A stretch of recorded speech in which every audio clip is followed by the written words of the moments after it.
L'entrée du personnel se fait par l'office. Plus loin. Ah, et... J'ai mis une annonce pour recruter un employé de maison. Trop la classe. On dirait un British. Je suis un British. Oh, ça va pas être simple. Vous êtes auteur à succès de romans. C'est le premier que vous mettez en image. Pourquoi celui-là ? Parce que la productrice Christelle Hénon est venue me chercher et que c'est elle qui avait envie d'adapter cette histoire-là en particulier et que j'ai préféré faire confiance à quelqu'un qui avait vraiment envie, qui avait l'élan, plutôt que d'être un dossier de plus dans une pile. Qui sait ce qu'il nous apportera? Je cherchais du réseau. Et moi, je fais de la broderie avec mes guibolles et je suis Miss France. Vous n'êtes pas Miss France. Vous savez, monsieur Steak, je suis bien content de ne plus être le seul homme ici. Elles sont quand même spéciales, ces dames. Est-ce que vous diriez que c'est un conte de fées ? Plus une fable, c'est pas la même chose.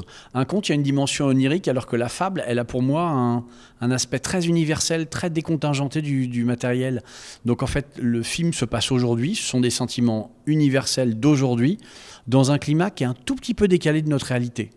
Madame reçoit surtout dans ce salon, enfin lorsqu'elle recevait. Aujourd'hui, plus personne ne vient. Faut toujours garder l'espoir, même si on n'y croit plus. Le mot « regret » était un peu un mot clé du film. Pour autant, c'est pas triste, c'est même rigolo. Pourquoi ce mot « regret » ? Pourquoi focaliser autour ? Alors en l'occurrence, sur cette histoire, sur l'histoire de Complètement Cramé, ce qui m'a donné envie de l'écrire, c'est vraiment le poids que les regrets peuvent prendre dans une vie. C'est-à-dire, on a tous des choses qu'on a loupées, des rendez-vous qu'on n'a pas eus, des choses comme ça. Et pour moi, quand je vois dans la vie des gens le poids que ça peut peser, je pense que c'est un sujet important. Et ils ont tous les personnages ont des regrets dans le film. Des choses qu'ils pensent avoir loupées. Et ce que je voulais passer avec cette histoire-là, c'est qu'en fait, même quand on pense que la partie est jouée, on peut quand même relancer les dés et avoir une chance de faire un bon score. Tu en dis quoi, toi, le chat? Ils font tout pour s'éviter. Qu'est-ce qui se passe entre Odile et vous? Vous avez déjà été enceinte? Pas récemment, je l'avoue. Vous pensez qu'il va revenir?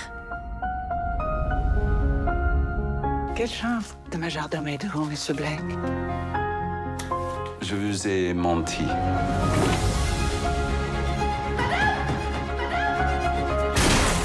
Savez-vous pourquoi je suis ici, madame? C'est un film quand même qu'on pourrait qualifier de feel good. Vous le revendiquez ? Pas du tout. C'est-à-dire que pour moi, feel good est un mot à la mode qui est arrivé. Alors si ça permet aux gens de s'y reconnaître, c'est très bien. On me l'a dit de mes romans. Je sais pas. Je me colle pas d'étiquette sur la tête. On m'en collera assez. Donc j'espère que c'est un film qui permettra aux gens de retourner vers ce qu'ils sont vraiment, vers ce qu'ils ressentent vraiment, vers leurs regrets et vers les solutions qu'il peut y avoir par rapport à leurs regrets. Mais j'ai pas la sensation d'être un produit commercial. Je vous cherche partout. Une femme que j'admire beaucoup m'a dit un jour qu'il faut toujours garder l'espoir, même si on n'y croit plus.